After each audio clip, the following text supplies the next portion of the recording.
Hey y'all, welcome. Welcome to it. Yes, that, and I'm your host. Yes. So, I just want to talk to you guys briefly about women taking the lead in relationships, and when and how you should go about doing that. When I say taking lead, I don't mean okay. Here we go, another struggle love situation. No. What I mean by that is like this. The Lord gave Adam Eve, right? Eve to be his helpmate. Adam had dominion over the world. So what other assistance that he can possibly need, right? There was nothing else there for them to do but just live a luxury life. However, Eve got bamboozled by the serpent, right? And this was what brought to me. Is that Eve was the leader of that relationship. Eve led that relationship. Now, I'm not saying she led, like, her being bamboozled by the serpent and taking that fruit and then giving it to Adam. She led Adam into wrongdoing.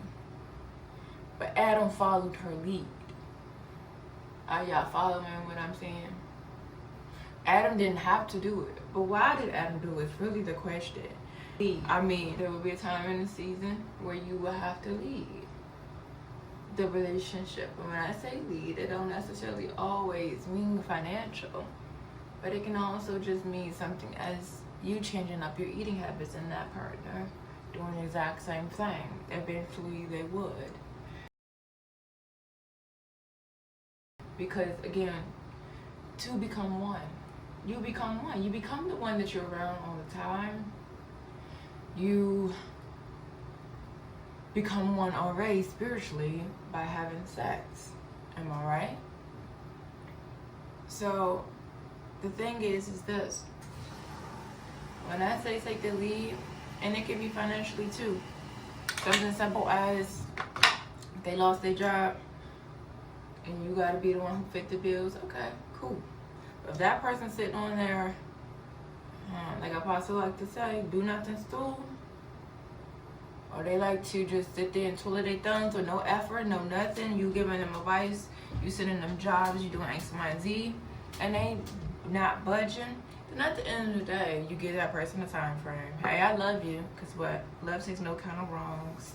And unconditional love, you're supposed to love them despite of hiccups, right?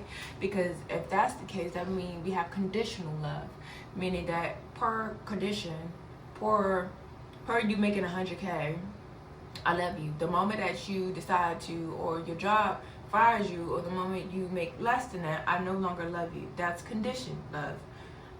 Unconditional love is, okay, baby, you make 100K today, you lose it all tomorrow, I'm gonna still love you because that's unconditional love. However, I feel like most people, and be honest, I'm kind of like in the middle, because I feel like, yeah, I love you enough to understand, like, you know, there's a time and season for everything, right? But if you have no self-preservation, you have no effort, you have no guilt, you have no, not gall,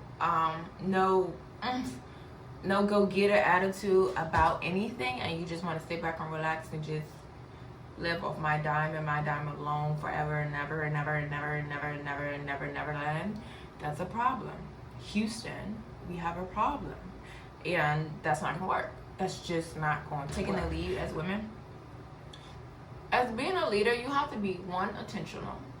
You have to mean what you say. You have to be a woman of your word, and also a person of value.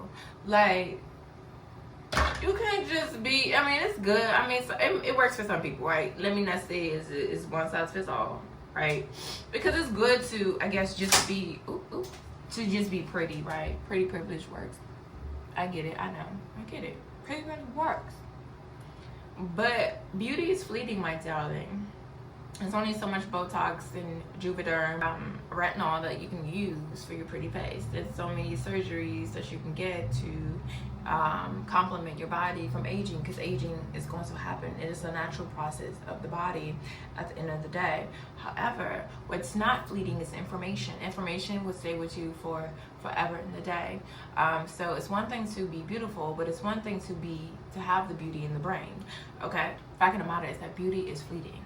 Okay, and you want to be a woman that does not just have beauty and thighs and boobies to the table, you know. And also, even for guys, like, okay, yes, we always want God to have money. Don't get me wrong, because your girl love money. And I'm like, oh my God, you're a Christian, you love money. I'm not worshiping money. Money answer of all things. Okay, hello. Every someone say hello. I can't go to Pepco and say I love this man or I love this woman, and Pepco not gonna turn my lights off. Okay, offering and tithe, like giving God my 10%, not just only financially, but giving God my time. Time is the most valuable commodity, but yeah, we always focus on money.